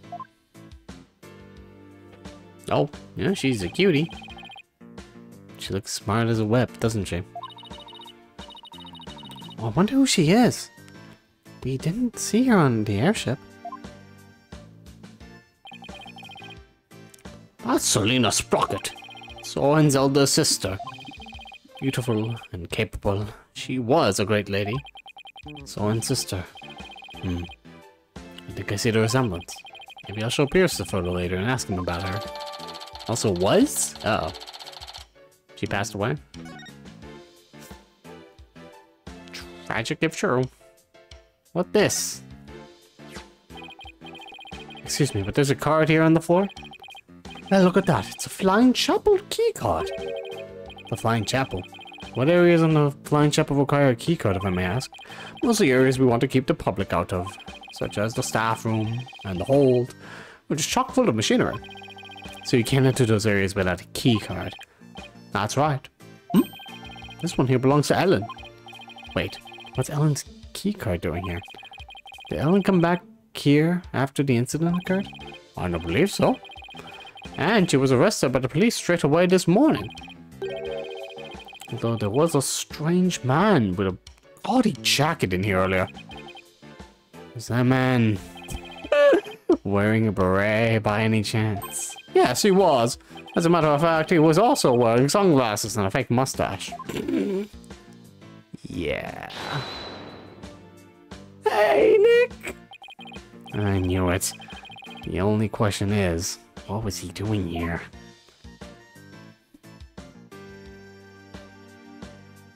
Flowers? Oh, it's the bridal bouquet. Hey, Nick. How about I throw it? And you try to catch it. Why me? Just because I bet you'd look hilarious flailing around trying to grab it. But doesn't tradition dictate that it's the ladies that go after the bouquet? Who cares? Just catch it. Here. Ow! Hey, you threw that right in my face. Oh, don't be a big baby, Nick. Oh, you don't want to catch that bouquet. Trust me. What? Why not? They say it's bad luck to catch the bouquet of a marriage that doesn't last. But, I already caught it. Whoops. Too late now. Huh, Nick? Don't worry, we'll get this marriage back on track. And you and Edgeworth can finally retire together. Don't you dare touch that radio again. Looks like it's an expensive antique. What are you worried about? If it breaks again, Pierce will just fix it up again. I really hope he's nice enough to waive the repair bill.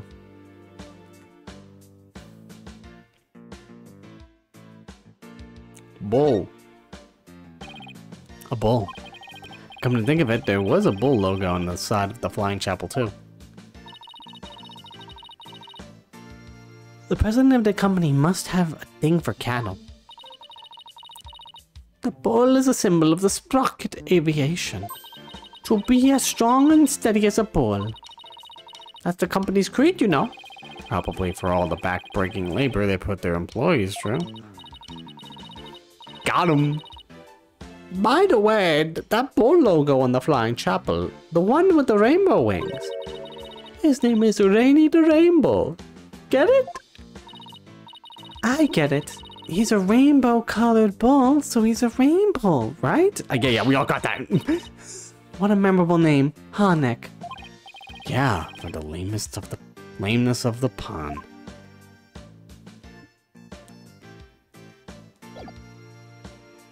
Okay. What do you know about this cute lady?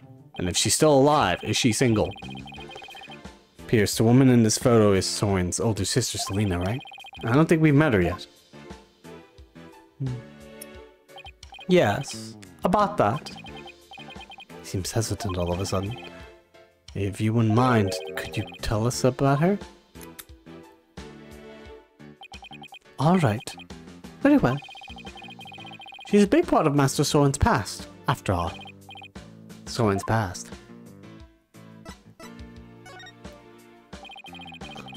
Master Soren will become the next president of Sprocket Aviation. However, that wasn't always so. Miss Selena Sprocket, Master Soren's elder sister, was next in line. So why isn't she becoming the next president? Because she died. In a car accident. What? I had no idea. Actually, Master Soren was also in the car with her at the time of the accident. Losing the sister he loved right before his eyes devastated him.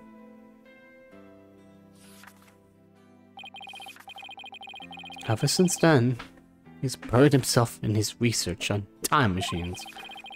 He also became a quiet and meticulous, almost compulsive note-taker around then. Oh, so that's why he wants a time machine. To go back to that moment. He seemed so stiff and robotic, I had no idea he was carrying all that around inside him. Master Soren has abandoned the company business and spends all his time on inventions.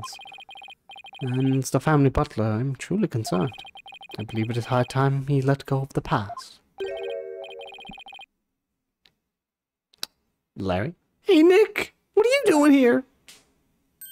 We were having this tender moment, Larry. What are you doing here? What are you doing here? Larry. Oh, man. You gave me a heck of a hard time. How the hell did you get out? You tried to have a bomb. You think they would have arrested you, my dude? Larry, what are you doing here? I came to promote my new character, Cute Piglet. I was hoping Sprocket Aviation would do some kind of tie-in with me for it.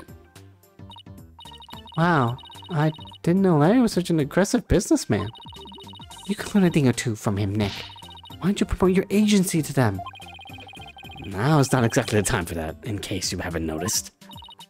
See, and this is why you'll never be rich. Oh my gosh. Well, Larry's not really rich right now, is he? Actually, Larry, I've been meaning to ask you something. You were there in the Flying Chapel yesterday, right? Huh? Was I? What were you doing there? Nothing. Whatever it was, I bet it wasn't anything to be proud of, but never mind that. Did you see anything that had to do with the case? Scratch that. Let's start with, you weren't involved in this case, were you? Are we gonna get Cyclops from him? Larry. Larry, wait! You need to show me your Cyclops! Hey, he took off. I just knew it. When something smells, it's usually the butts. Come on, Maya. After him. Oh, are you leaving so soon? We, have to run. Thank you for making time for us. I know you have to investigate, but please try to spare the family's feelings. As you do. Yes, of course. Sorry about that. Larry! Get back here! Where'd he go, to the docks?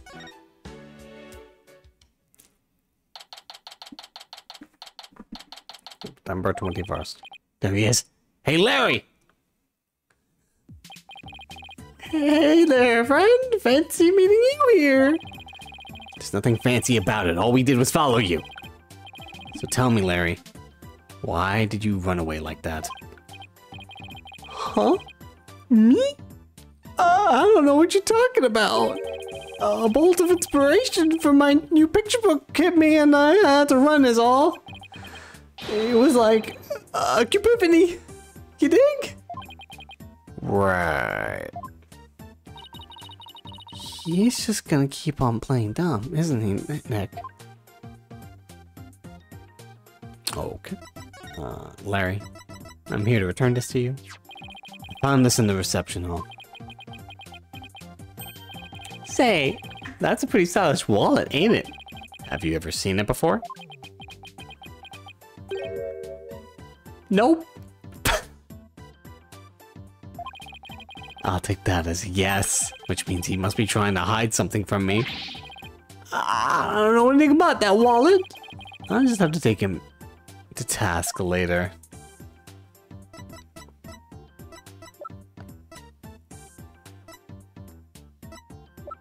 The key card. Except I didn't take the key card. Just a little odd for a piece of evidence that I did not take. Oh, we could just ask him. Come on, Larry, I know you were on that airship. So what did you say? I didn't see anything. I didn't see anything because I was never on that stupid airship. Oh, here they are.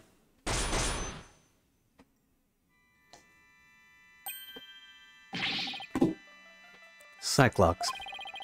You say something? The spiritual power of this Magatama allows me to see these mystical locks that appear when someone is trying to hide something from me. Now, almost rhymed. Well, the Magatama were breaking them. Now, Larry, let's get to this. Larry's hiding. There's no time for games, Larry. I will find out what you're hiding. Well, you Nick, you got it all wrong. I got nothing to do with this case whatsoever. Oh, come on, Larry. Even a baby could see through that such a blatant, obvious lie. Nothing whatsoever, huh? If you weren't involved, Larry, then you wouldn't have to be involved with this person. You wouldn't have been involved with this person. You're the one who brought Ellen to my office in the first place. And all those cops. Nothing to do with the case whatsoever isn't gonna cut it this time, Larry. If you have to lie, at least do a better job of it.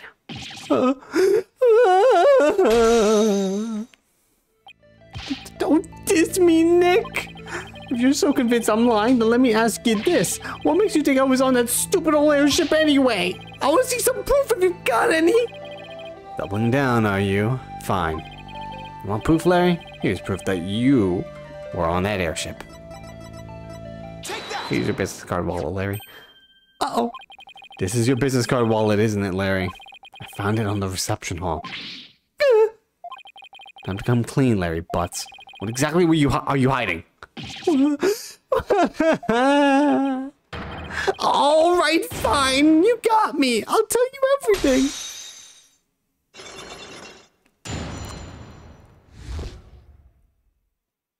Hey, man, how you doing? When he cries, he kinda looks like the autism creature. This one.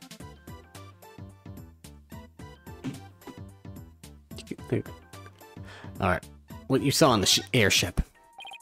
Larry, what were you doing on the airship anyway?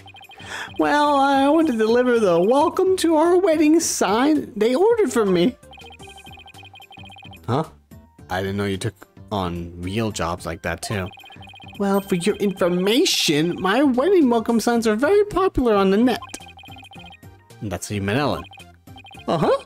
I mean, I'd seen her in the photo of the welcome for the welcome sign, but seeing her in person, she smiled at me and said, "Thank you." I felt like I'd been hit by lightning.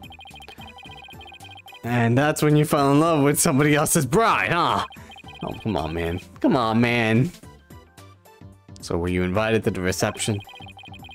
Can you believe they told me only family and relatives could attend? They wouldn't even let me into the reception hall. Smart move on their part, I'd say. I got upset and started wandering on the airship. That must be when I dropped my business card wallet. So somebody else must have found it. And brought it to the reception hall then. You know what? I saw something incredible while I was on that flying chapel. Like? Get a load of this. Oh, okay. We're doing this. And Larry's big Sure did. Oh no, I thought we were gonna go into like a segment where Larry's gonna be like, this is what I saw, and then we're just gonna start having various amounts of pictures of his settings. But no, he just drew this one scene. What the heck is this? Well, what do you mean? What is this? Isn't it obvious? It's a drawing. I sketched a picture of one of the cabins on the airship. So what's so incredible about a cabin? Look at what was outside the window. A pterodactyl? It's one of those flying dinosaurs. A real-life pterodactyl. I looked out the cabin window and there it was, just flying out there. That airship traveled through time, I told you. You sure it's not like a robot? What? When I told that Pierce Butler guy about it, he told me never to mention it to anybody ever again. But why would he try to keep you from spouting what is clearly just nonsense? Maybe Sprocket Aviation is secretly developing a time machine. No way. Mr. Nick, this case is totally amazing. Larry, you didn't tell Mr. Edgeworth about this, did you? Of course not. Edgy would just roll his eyes and think I was off my rocker. I didn't even tell him I was wandering around the airship. I told him I met Ellie at the mooring dock and we ran away together. Yeah, I can see Edgeworth's eyes rolling right out of his head. Had he heard about this? Alright, drawing Larry made from inside the cabin, it shows a pterodactyl flying outside the window. So Larry also experienced a time slip somehow. But how is that possible? Hey Nick, I'll be taking my card wallet back now if you don't mind.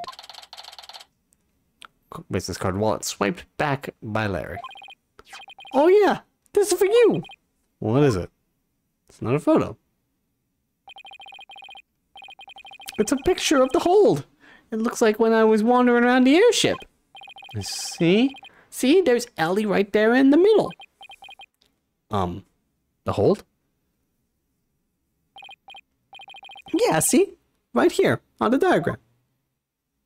Okay, so down there. Okay, so now I know where the hold is, but what was Ellen doing there? Well, they were using it as a prepping area for the reception. I see. And around when did you take this? Before the reception. I took it while Ellie was getting everything ready. So this was taken before the incident occurred. I don't know if it'll be of any help, but thanks for this anyway. Why did you take this photo? By the way, Larry, I heard that the door to the hold is controlled by a security system. So how did you get in there?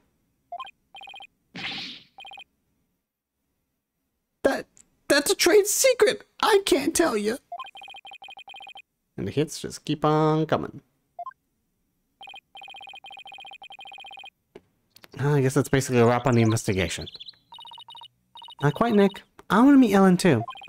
Oh, that's right. You haven't met her yet, have you? Okay, let's head on over to the detention center so you can say hi. Good idea.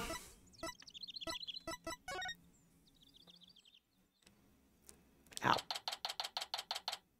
Oh no, my hair got stuck in my glasses. Ugh. Maybe that means it's time for a haircut. Probably.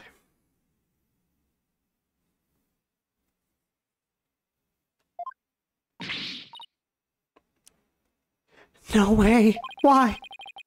Please understand, this is in Master Soren's best interest. Once Ellen's busy talking with someone. The next president cannot be married to a criminal.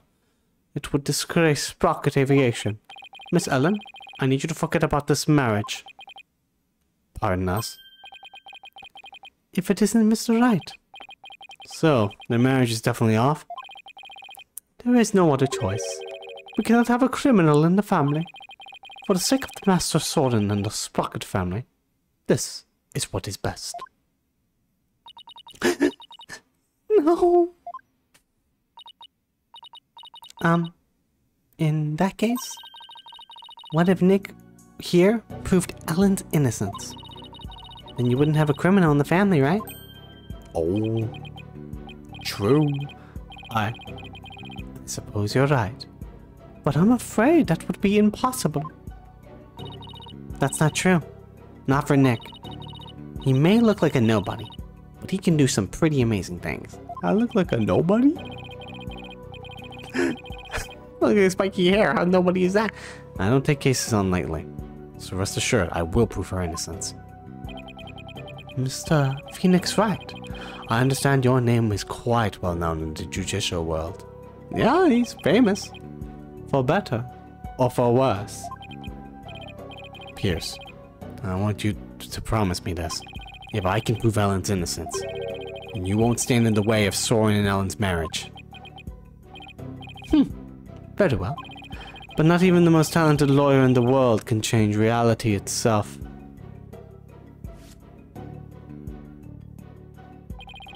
And the reality is, Miss Ellen is guilty beyond a shadow of a doubt. I believe that's where you're wrong, Pierce. I'm clean. I swear I am. Obsessively, compulsively clean. Maybe both literally and figuratively. Just as clean and pure as this pure white dress. Fine. You have my word. But you will be the one to regret this promise. Now, if you will excuse me. Now I have all the more reason to win this case. Ellen, we finished our investigation and we'd like to talk to you about what we found. Yep, there you go. Pull yourself together, and there you go. Way to go, girl. All right. Okay. So, what did you find out? Investigation results. Results are in, and I have no idea whether you did it or not, because you sound insane. In the course of our investigation, we heard that you had been seen standing in front of the victim with the murder weapon in your hands. Okay, please stop crying. It wasn't what it looked like. It's true, I was holding the murder weapon. But when I found him, he was already dead. I panicked, and I was hoping I could go back in time again, like I had done earlier. So I picked up the timekeeper from the pedestal and brought it over without thinking. You were so desperate, you were ready to try anything, huh? Unfortunately, that sort of behavior makes you an easy target for the prosecution. No. As for your little trip through time, none of your in-laws could confirm your story, I'm afraid. I see. The only exception is Larry. He said he saw something. Really? What did he see? A pterodactyl. I can't say I'm quite believe him myself, but Larry claims he saw something incredible. He claims he saw a pterodactyl flying outside the airship. What? And falling on the floor. Not only that, but apparently Pierce Nicoti told Larry to keep quiet about it. But why would Pierce do such a thing? Larry's theory is that the Sprocket Aviation is developing something in secret. A time machine, to be exact. Do you think that's why nobody can confirm my story? Because it's a secret? I really don't know. But speaking of your in-laws, we did manage to find your keycard at Sprocket Manor. One of your in-laws said he'd keep an eye on it for you. Oh, thank goodness. I lost it while I was getting things ready for the reception. I looked everywhere for it. I'm so glad you found it. Oh my gosh. Man, please. That's too much water for the cooking instructions. At least they're tears of joy this time. For a change. Well, Nick, it looks like you'll have to prove the existence of time travel in court tomorrow. That's right. I swear that while Mr. Bloomsbury was being killed, I was busy traveling back through time. Great. It's dodgy skeptic Edgeworth. Elm for the prosecution tomorrow. We're really gonna have our work cut out for this. Nice. Just gonna say sigh audibly.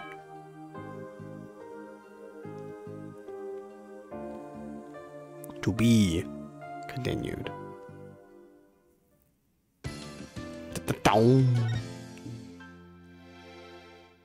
That's it. Actually meant to save on the other file. Oh, whatever.